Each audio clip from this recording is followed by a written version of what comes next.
From the world of politics to the world of business, this is Balance of Power.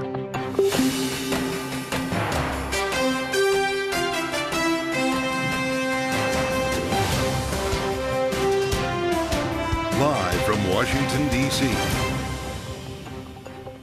From Bloomberg's Washington, D.C. studios to our TV and radio audiences worldwide, welcome to Balance of Power. Alongside Joe Matthew, I'm Caitlin Lyons. 4 Americans freed in the biggest prisoner swap with Russia since the Cold War. They include Wall Street Journal reporter Evan Gershkovich and U.S. Marine Paul Whelan. We're joined ahead by Congresswoman Haley Stevens of Michigan, who co-chairs the Hostage Task Force in the House. And we'll talk with Congresswoman Ashley Hinson of Iowa as Republicans react to Donald Trump's comments about Vice President Harris's race and the potential impact down ballot. And as Harris responds to Donald Trump's comments to black journalists this week, we'll get the view of Jenn Jackson, political science professor at Syracuse University, and from our political panel later this hour. Thanks for joining us on the Thursday edition of Balance of Power. Kaylee, a remarkable day here, as we thought we would be talking about politics, and we have been, but in a different way, with breaking news on a prisoner swap from the White House that really changed the conversation here in Washington. And what a massive prisoner swap this was. It involved 6 different countries, allies including Germany, Slovenia, Poland, Norway, and Turkey involved in this. And of course, it involved about 24 individuals as well. 4 Americans are now on their way home. And, of course, 8 Russians are heading back to Russia in this exchange. Yep, well, we're going to be seeing, actually, images later tonight of their arrival back here in the United States, though, Kaylee, it was remarkable to see Joe Biden joined by family members of these freed prisoners in a very emotional moment today. Yeah, indeed. He spoke alongside them at the White House. Here's a bit of what the president said. Today, we're bringing home Paul, Evan, Alsu, Vladimir. 3 American citizens and 1 American green card holder. All 4 have been imprisoned unjustly in Russia. Now, their brutal ordeal is over, and they're free. They're free. Vice President Harris was in Houston today to eulogize Congresswoman Sheila Jackson Lee, who died last month. Spoke about the prisoner exchange upon leaving to return to Washington this afternoon. The United States stands with all of those who are fighting for freedom in Russia. As we celebrate today's news, we must also keep front of mind that there are other Americans that are unjustly being held in places around the world, and we will never stop fighting for their release. Let's bring in Bloomberg's Texas bureau chief, Julie Fine, for her take on all of this. Julie, it's great to see you. Thank you for joining. There are obviously political connotations that we could point to here. Donald Trump was suggesting as much today. But before we get into them, just the importance of the moment here to see these folks, some of whom the family members we've come to know on this program, reunited with their loved ones. It really was. I mean, to watch those images as they come out during the day, you know, you see these people sitting together on an airplane and you see them walking across the tarmac, getting to freedom. Paul Whelan for years. And so to see them actually accomplish this today, be freed, be together, get on this plane and head to America, it will be an extremely emotional moment when they land here later today, Joe. Yeah, and of course, they will be met on the tarmac at Joint Base Andrews by both President Biden and Vice President Kamala Harris upon her return from Houston, where, as Joe mentioned, she was there giving the eulogy for Congresswoman Sheila Jackson Lee, considering that she was giving that eulogy not just as vice president, but as a presumptive Democratic nominee at this point. Julie, just how consequential was this for her? This whole day was consequential for her. First, she's speaking at a very, very powerful woman's funeral, a very, very powerful Texas congresswoman who'd served for such a long time. Then she answers these questions about these Americans finally coming home. And she was involved, as we're finding out throughout the day. She's had some conversations about it. We will find out more as the day goes on. But clearly, I mean, this is a person that has become much more high profile in the last few weeks. And now you've got these national events. She's talking about them as she continues with the campaign. A campaign that will soon include a running mate, Julie. Bloomberg News has it down to 3 at this point, and we're anticipating an announcement, it looks like, likely Sunday, Monday, somewhere in time for them to get on the campaign trail and do some travel next week. What's the latest you're hearing from your perch? When do we get a pick? Well, I hear the same thing that you are early next week. It's very interesting because we also hear mixed things. You know, they'll be kicking off this big swing state trip in Pennsylvania. Obviously, there's that pointing to Josh Shapiro, but then we've been told, hey, don't read anything into it. So I think it's got to be by Sunday or Monday at the absolute latest to make this big announcement. Obviously, you can forget about today. There's so much other news going on. But I'd be shocked if we hear something tomorrow or Saturday. But now, you know, you've got all these governors and you've got Senator Mark Kelly, who you just keep seeing more and more. So we will find out in the next few days. I'm going with Sunday or Monday. All right, Bloomberg's Julie Fine reporting from Texas this evening. Thank you so much.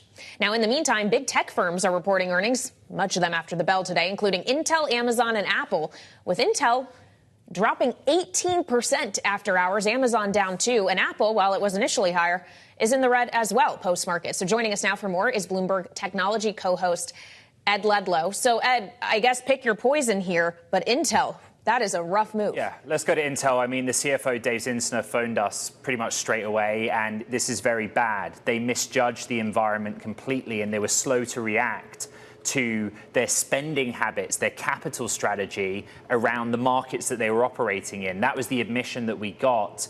The other is that everything's about AI right now, and that AI story is about GPUs. What Dave Zinsner told me on the phone is they are too overexposed to CPUs. In other words, they missed the boat a little bit on all the investment that's happening in AI accelerators. 15% headcount reduction, massive reduction in OPEX and CAPEX, and yeah, this is a black eye for sure. A black eye as we watch at Amazon also falling with a profit forecast here that missed estimates. Is that a statement on consumer spending, consumer habits, or the gobs of money they're spending on AI? We had to wait to find out. They kept us waiting until the call, but basically it's the capital expenditures. $35 billion in the first half of 2024 to support AI. And what they told us is that will be an even bigger number in the second half of this year.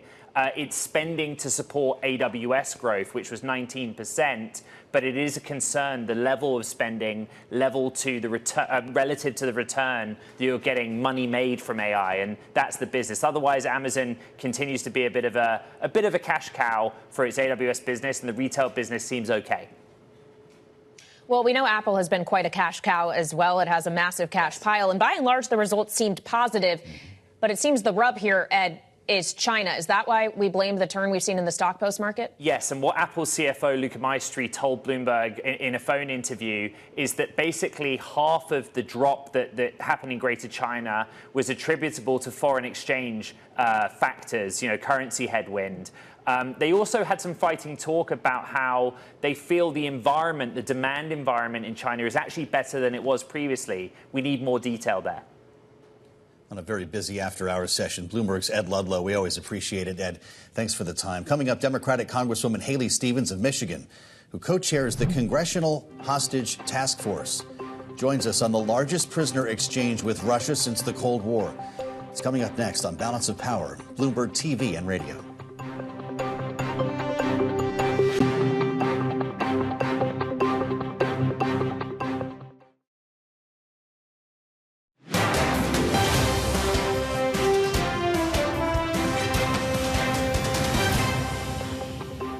To secure the release of those who are advocates for democracy and for human rights, to put a real dent in Vladimir Putin's hostage diplomacy, to advance through partnerships with a number of our European allies. The release of those who are unjustly detained, I think, is a big win for the Biden administration, for the American people, and for the rule of law. I think it was a good get.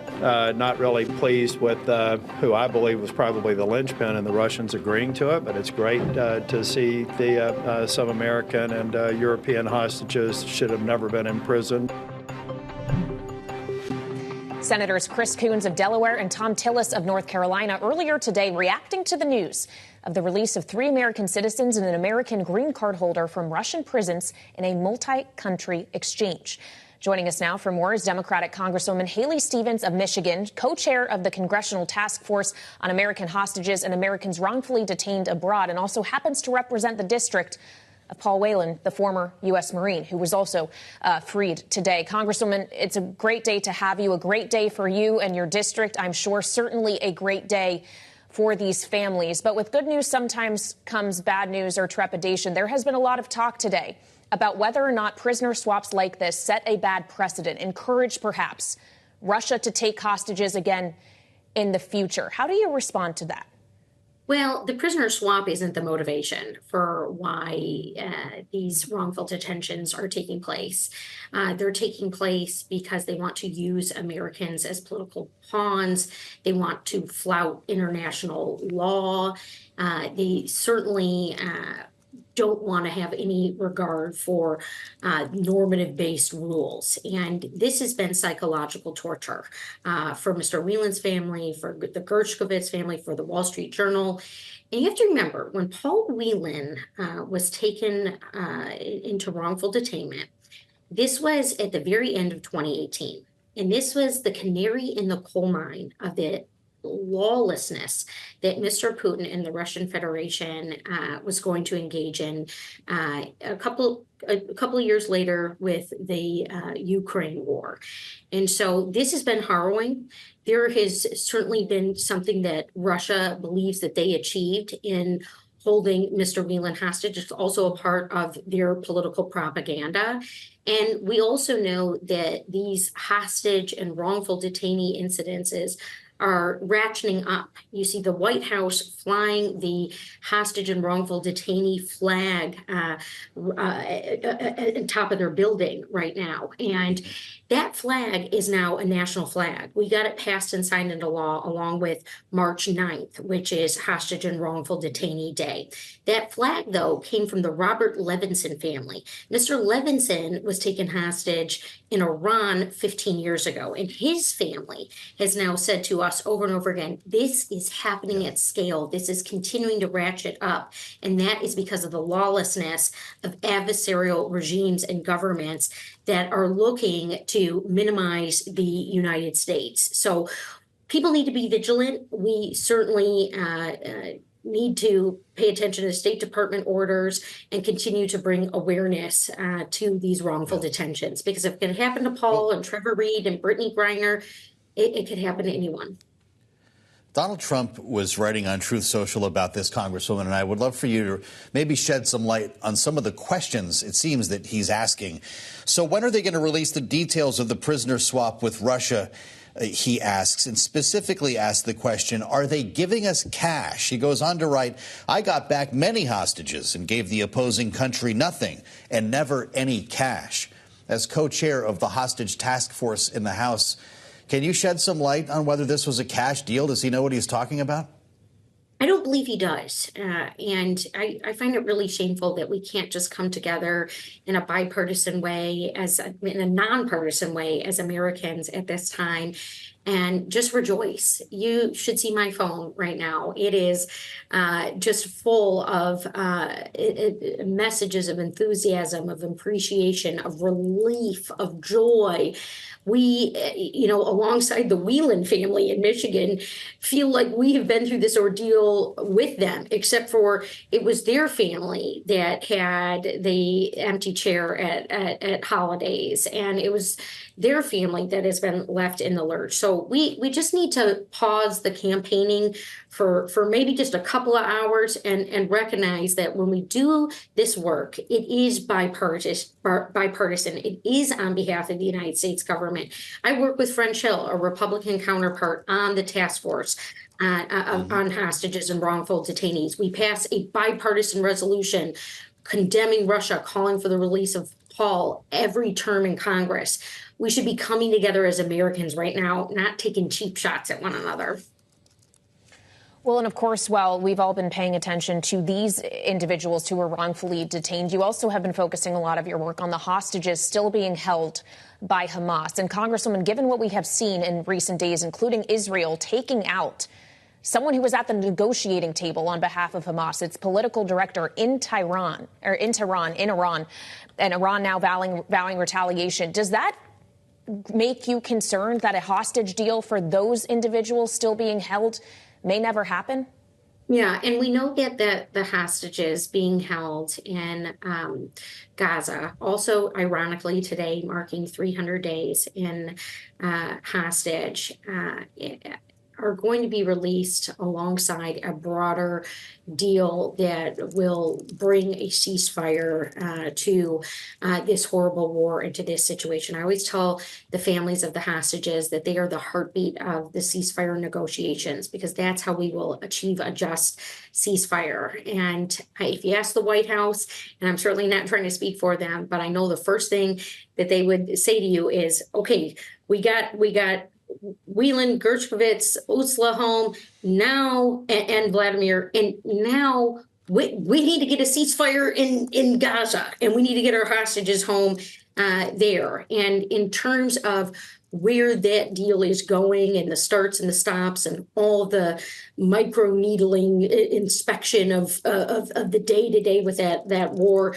we can certainly see that that Israel is doing what they said they were going to do, which is defeat Hamas, and that is what the attack in Tehran showcased, is that they took the steps to take out a major leader in the Hamas enterprise, but we still want to get those hostages home. And the difference between Gaza hostages and wrongful detainees in Russia is that the Gazan hostages, those in Gaza, Israelis, Americans, dozens of nationalities, they don't get to talk to their family. They don't have consular access. Hamas is a non-state actor. So diplomacy is very, very different and very difficult in this circumstance in the Middle East right now. Well, we're glad you could join us today, Congresswoman. It's good to see you. Haley Stevens of Michigan, thank you for joining, as always, on Balance of Power. Coming up, Republican Congresswoman Ashley Hinson of Iowa joins to talk about Congress and the presidential election. It's next on Balance of Power, Bloomberg TV and radio.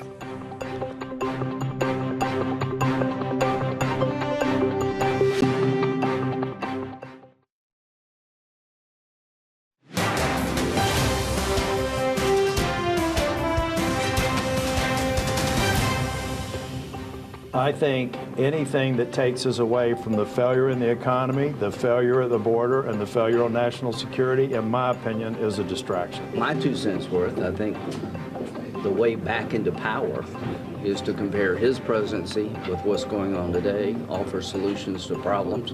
That's the way back into power. Republican Senators Tom Tillis of North Carolina and Lindsey Graham of South Carolina reacting to Donald Trump's comments yesterday about Vice President Harris's racial identity, questioning whether she's black. That's where we start our conversation with Republican Congresswoman Ashley Hinson of Iowa. Congresswoman, it's good to see you on Bloomberg TV and radio. There's been a conversation here in Washington about how this is all blocking out the sun for members of Congress who are dealing with down-ballot races. We walked into Milwaukee a hearing about a message of unity, and I wonder what you think this message is now. Yeah. Well, I think when I go out in my district and I hear from those common sense everyday Iowans, I did 2 town halls in my district yesterday. And what I can tell you is people continue to be frustrated with those kitchen table issues. And that's what I'm still focused on. And I think that's what most Americans are focused on. One wise person once told me, focus on the signal, not the noise. And I think that there is a lot of noise out there. But at the end of the day, I'm focused on explaining to Americans how radical Vice President Harris's agenda is, how radical her voting record was, how bad her policy agenda will be for our country. And when Americans are telling me, Iowans are telling me they're frustrated about their utility bills and their inflation that they've seen in the grocery store, I tell them, hey, if you think Bidenomics is bad, wait till you see Harris's version. And so that's what I'm focused on as I'm out in the district. Well, Congresswoman, as you talk about kitchen table issues, was it a mistake then for your Republican colleagues in the Senate to shoot down the tax deal today that would have expanded the child tax credit, given breaks for businesses as well, that passed by such a wide bipartisan majority in your chamber?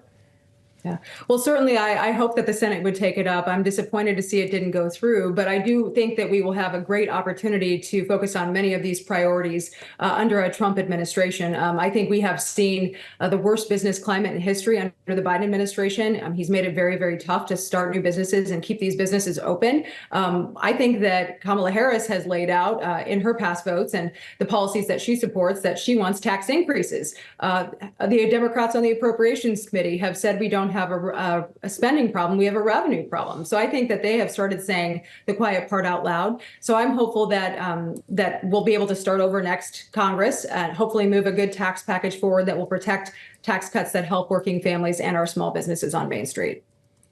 Well, I know one thing that they have been saying now is that the Trump-era tax cuts of 2017 should not be extended or made permanent, if that's what you're referring to in terms of a tax hike. Congresswoman, if you do want to make them permanent, how do you pay for it? Because the only plan right now is deficit spending that we've heard. Yeah, well, and we are certainly focused on the Appropriations Committee about making legitimate cuts to government spending.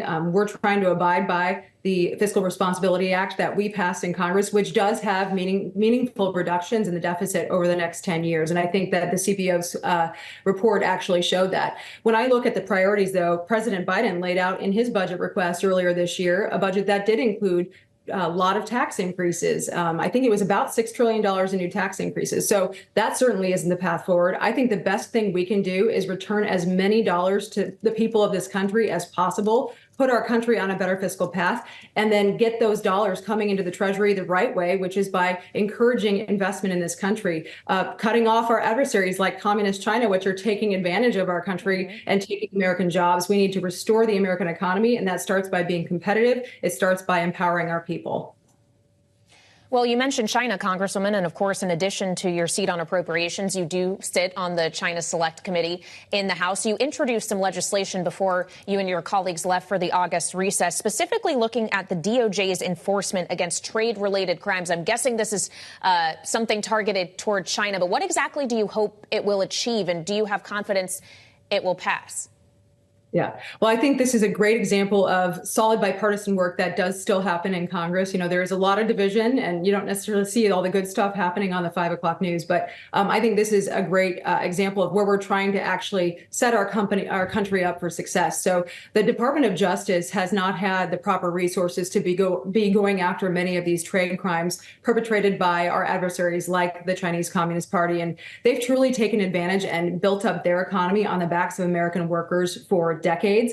They've taken advantage and tried to ship things around our laws to evade those tariffs and taxes. And so we need to do everything we can to hold them accountable. So my bill, which is bipartisan, has the support of members on both sides of the aisle on our committee, would set up a task force or similar structure at DOJ so that they have the tools and resources to go after these people who are evading our laws.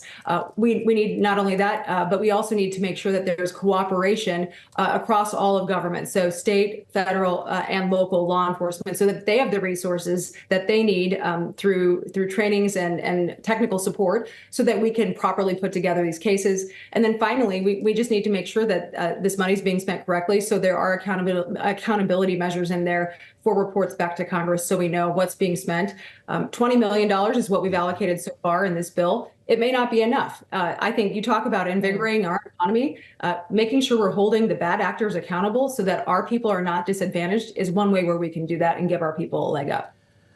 Well, of course, there's no one here to work on this bill right now, Congresswoman. An extended stay at home or in the home district this summer.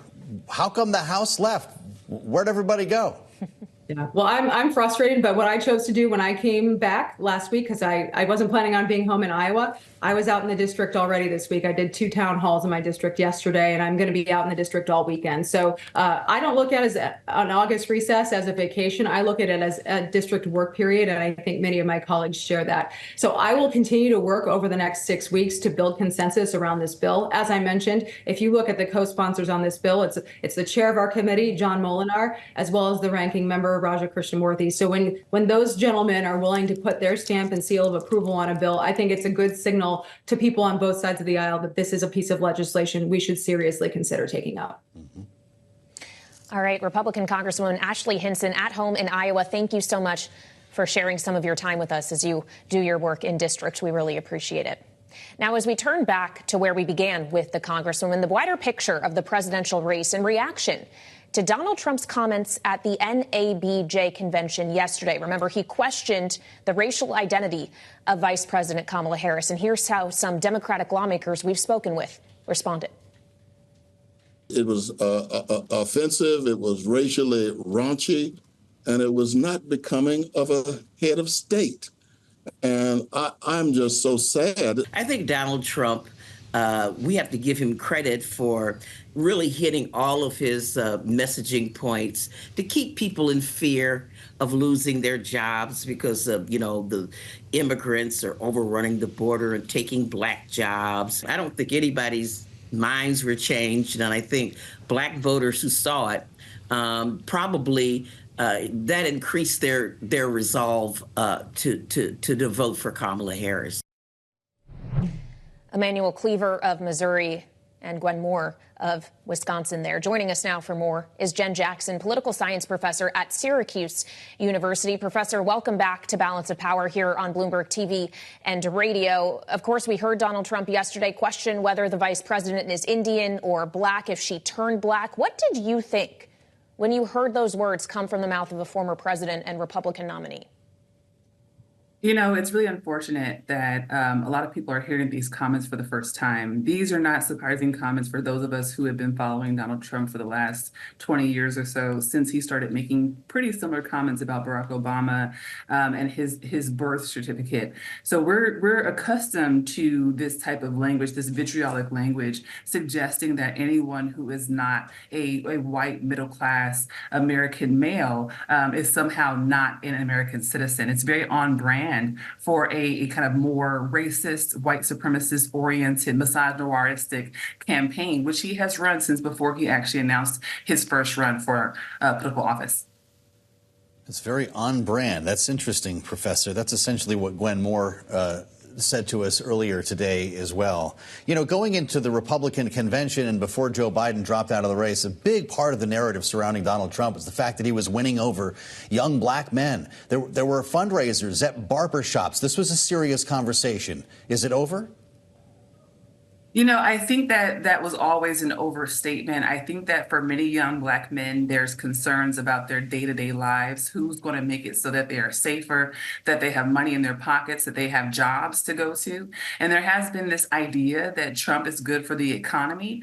But when you have a candidate who comes out so overtly in a way that is so expressly against Black people in a room full of Black people about a Black woman, and just to be clear, thinking about mixed race heritage, a lot of African Americans, a lot of Black Americans come from mixed race families. If we know about the history of enslavement in this country, we know that a lot of this mixed race background came from enslavement. It's not that Black Americans have some, right or some type of special relationship to mixed race heritage or being of multiple races simultaneously, but it is very, very common. So for a lot of young Black men who are seeing this, I imagine it has confirmed some of their suspicions and might be the deal breaker for them, right?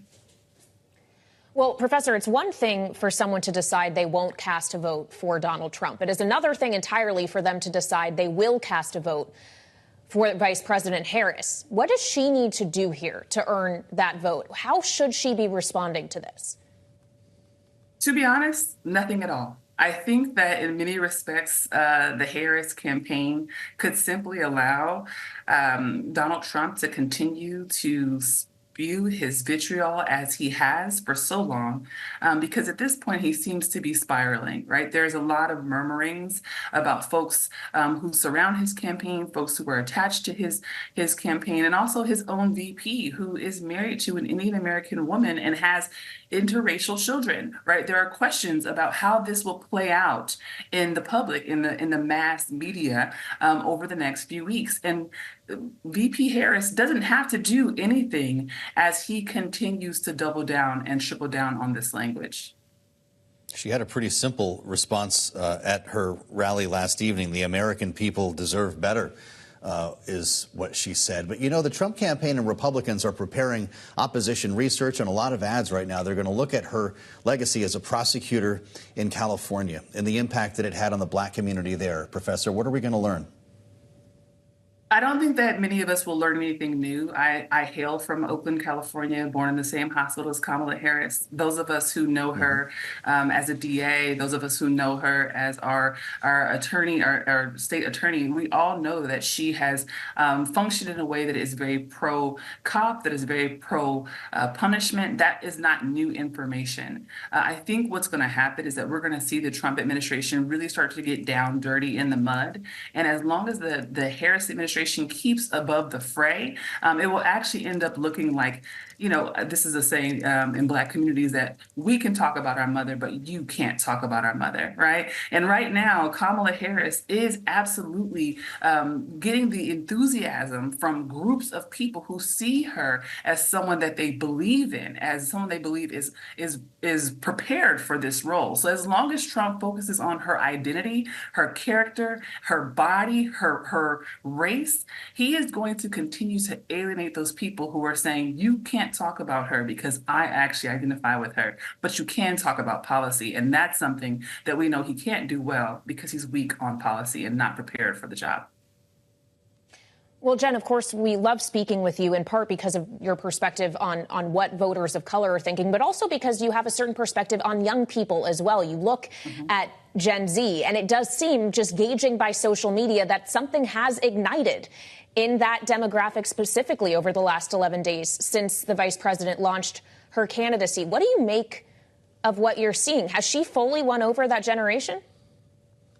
I don't think she's fully won them over. I think she still has work to do, but I do think that there's a lot of a feeling that, she's better than what we had, right? There's a lot of feeling that it's not Biden, and absolutely this is someone who's better prepared for the role, but also someone who has longevity. And a lot of young people, especially those who are in organizations, social movement organizations affiliated with the Movement for Black Lives, local on the ground grassroots organizations, they do feel that she may be someone who they can hold accountable once she is in office. That is not something that many people feel about Donald Trump, and it's not something they felt about Joe Biden. So that's the key difference with a potential President Kamala Harris. What do you make of the conventional wisdom, Professor, that Kamala Harris needs to run with a white man? This seems to have been accepted and is part of the national conversation now. Unfortunately, I'm always going to be a political scientist at heart, and so I understand the literature and I understand the pendulum swing that is mass communications and political behavior. And in fact, if I were to look at the data does show that she would be more successful if she ran with a white male, primarily because we do have those median voters, those folks who are middling, who are concerned about the fact that they've never had a Black woman in office. The same people who were very fraught and concerned about having a President Barack Obama. And we saw that he picked Joe Biden, right? So this is something that we know from history. It's also something we know from the literature on political ambition and who runs for office. And unfortunately, it's still very much at the base of how we vote in the United States. Well, it's great to have you back with us. Jenn Jackson, political science professor at Syracuse University. Thank you for an important conversation, as always, on Bloomberg. We turn back to our top story today, the prisoner exchange with Russia, the largest since the Cold War, including Russia and several other countries, for that matter, a half dozen of them.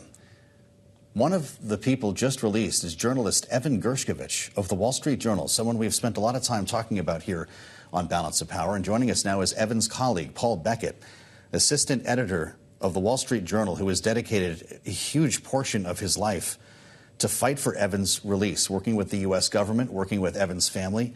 And Paul, I'm so happy that you can be with us today. Congratulations. What's going through your mind?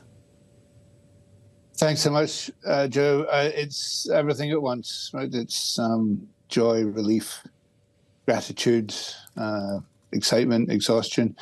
And that's just in the Wall Street Journal newsroom. So how Evan must be feeling and how his family must be feeling as they prepare to meet him, and how all the other families that are reunited today are feeling is just so wonderful to imagine. It absolutely is. And you could see the emotion in the room when President Biden spoke about this earlier today with the families there alongside him.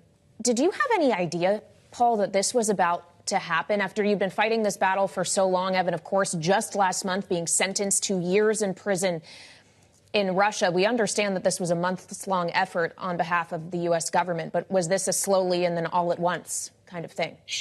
Yeah, thanks, Kelly. I think in the last couple of weeks, we started to feel more positive after several months of not knowing which way it was moving. So we just had to have faith.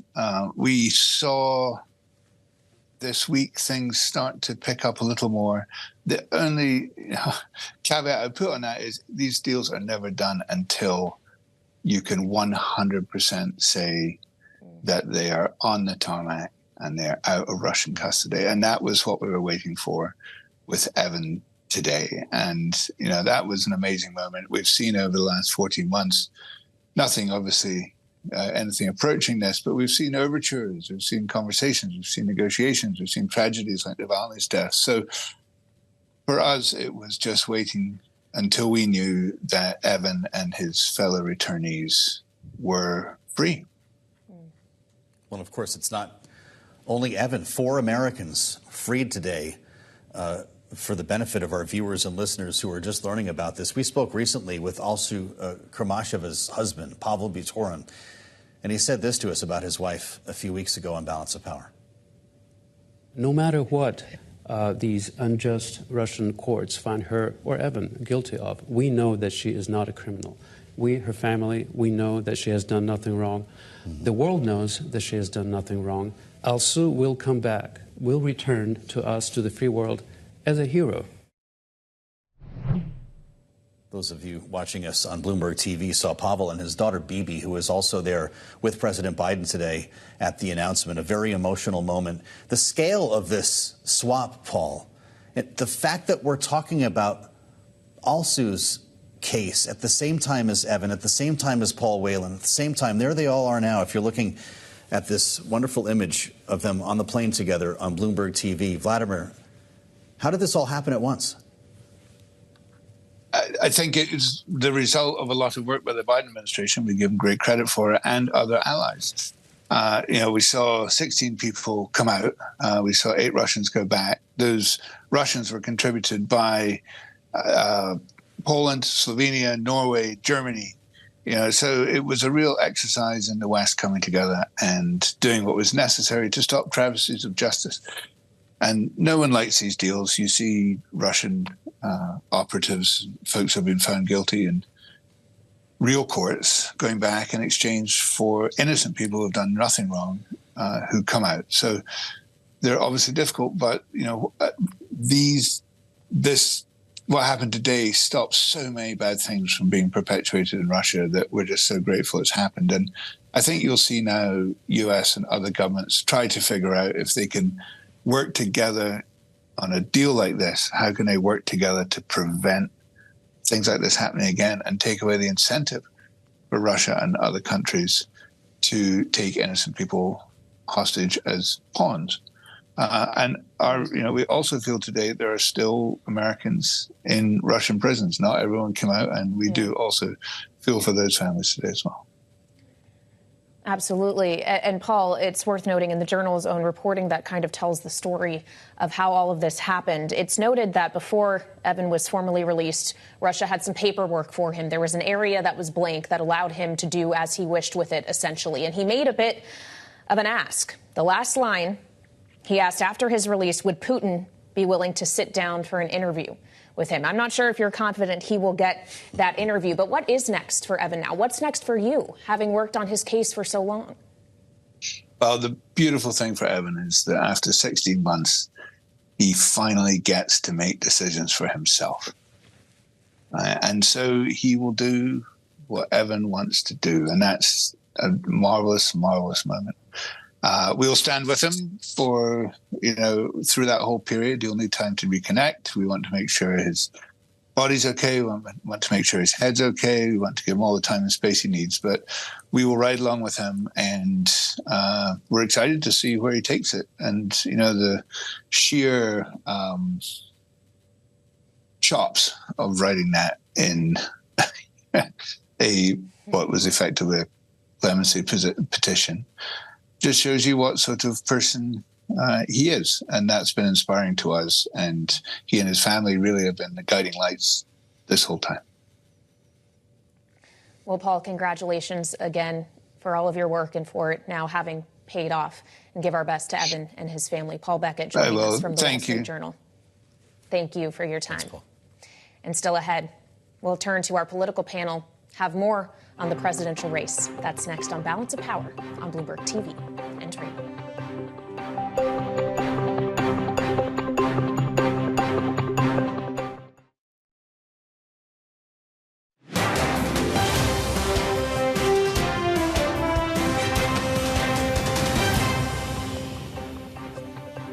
This is Balance of Power on Bloomberg TV and radio. I'm Joe Matthew alongside Kaylee Lyons in Washington. We thank you for joining us as reaction continues to pour in related to Donald Trump's comments yesterday to the NABJ, the National Association of Black Journalists. And we have a chance to assemble our political panel at last. Sarah Chamberlain is with us.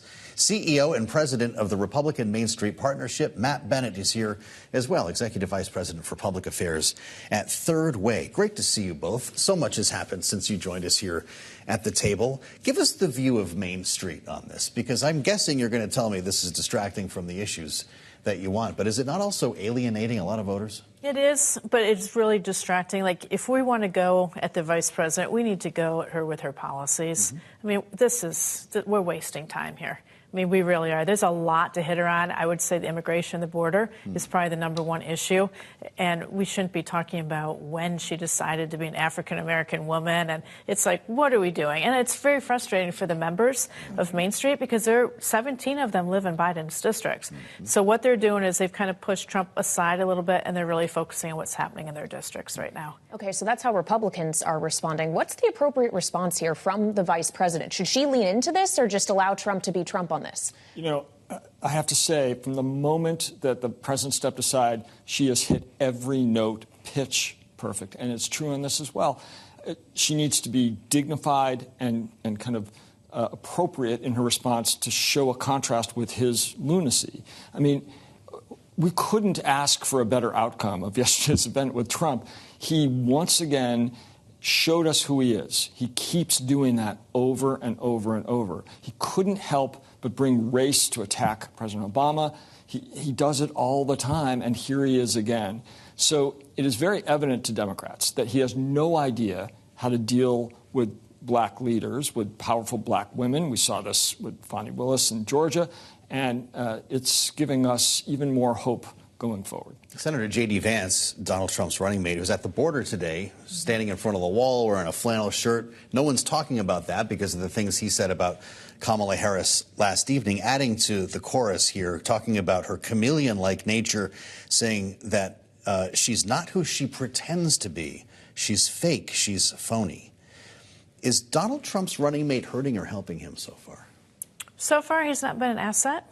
I would say he's a little bit more of a liability. You know, you don't pick your vice president to really help. I mean, people don't vote on who the vice president is. Yeah. I did agree with Donald Trump when he said that yesterday. But, you know, J.D. Vance, again, let's stick to a message. Let's go after her for being the liberal that she is and focus on that. We have to avoid all the other issues. If we avoid those, we can win. So the border trip good, this comment. Border trip good, but don't comment on this. They talk about the border and the fact that she was the czar. She didn't do anything. And the millions of people who have crossed the border since, she's done nothing. She didn't even go to the border for months. She did make one visit there finally after she was kind of shamed into it. But focus on that. Let's keep everything else aside. Well, if her biggest vulnerability is the border issue, does that suggest in the next few days when she's deciding who her vice presidential pick should be, it should be Senator Mark Kelly of Arizona? You know, the great news for her is she's got a really strong list of potential running mates. And what I've learned over the years is you don't pick a running mate to win the election, as Sarah said, and you don't really pick them to win their state or to fill a hole unless you really need them. Like Barack Obama was pretty new to federal questions, and he needed kind of a Washington hand with foreign policy experience. She doesn't need that. She's been in the Situation Room for 3.5 years. She doesn't really have any vulnerabilities like that. She needs chemistry. She needs the person who works best with her on the ticket, who she can envision stepping into the role of president if necessary and working with her in the White House. And I think that's what she's going to look for. All right, Matt and Sarah are going to have more with us coming up right after the break here on Balance of Power on Bloomberg TV and radio.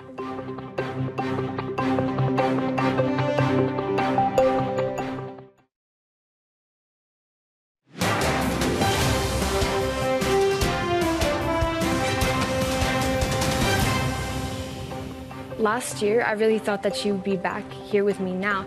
And so now, since I had this second birthday without her, it makes me feel like there's less hope in my heart. That was the eldest daughter of Alsu Kurmasheva, one of the journalists released today during the prisoner exchange with Russia, speaking with us here on Balance of Power a few weeks ago.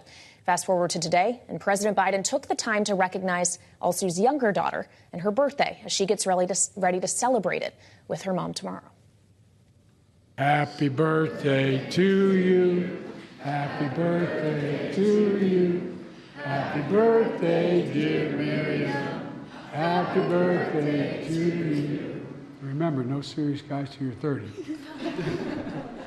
God love you. She's Alsu's daughter. Now she gets to celebrate with her mom. That's what this is all about. Back with us now is our political panel, Sarah Chamberlain and Matt Bennett. So, Matt, obviously this was a massive prisoner exchange. It's something that the president has made known he's very passionate about. As we're now considering his legacy in his final months in office, what did this mean for him today? It's just extraordinary. He got this done through incredible diplomacy. He talked to world leaders an hour before he made the announcement that he was stepping aside. And he had COVID. That is an amazing thing that he has accomplished. I also want to say that the White House made clear today that the vice president played a crucial role in negotiating with the Germans because the Germans had to give up a very bad person, a guy who was murdering people inside their own country, to get these folks back. That was tough diplomacy. There have been questions today about whether swaps like these encourage more swaps like these by way of essentially incentivizing the kidnapping of Americans. Should we be asking questions like that or celebrating this is a great day for America today? Today we should be celebrating. It's a great day for America. Thank God they're coming home. Especially, some of them have been there years. And then at the same time, maybe in a couple of weeks, we should kind of question what did happen and how did this go down with our allies. Should and how much an autopsy on this deal? I think we should. I think we should know what happened. I mean, they were some very bad people that were traded for great Americans that we're very thrilled to have back. But who was given up, and how dangerous are those people now out in the loose? So I think we just need to know this. It's pretty hard to ignore the emotion of the moment today. We were holding it back while we were talking about that live earlier, and we are extremely happy for Pavel, Alsu, Bibi, and Miriam, and I hope that we can have a conversation with them soon here on Balance of Power. Many thanks to our panel, Sarah Chamberlain and Matt Bennett. Great conversation. We thank you for being with us tonight. On Bloomberg TV and radio, just think, Kaylee, what will happen tomorrow? Jobs Day. Jobs Day. We'll start there, 8:30 a.m. And we'll pick this conversation up at noon with our early edition of Balance of Power. And between now and then, a lot of news that you can find, of course, on the Washington Edition newsletter. Find it on the terminal and online. And, of course, you can find us right back here on Bloomberg TV and radio tomorrow. Thank you for joining us on Balance of Power on Bloomberg.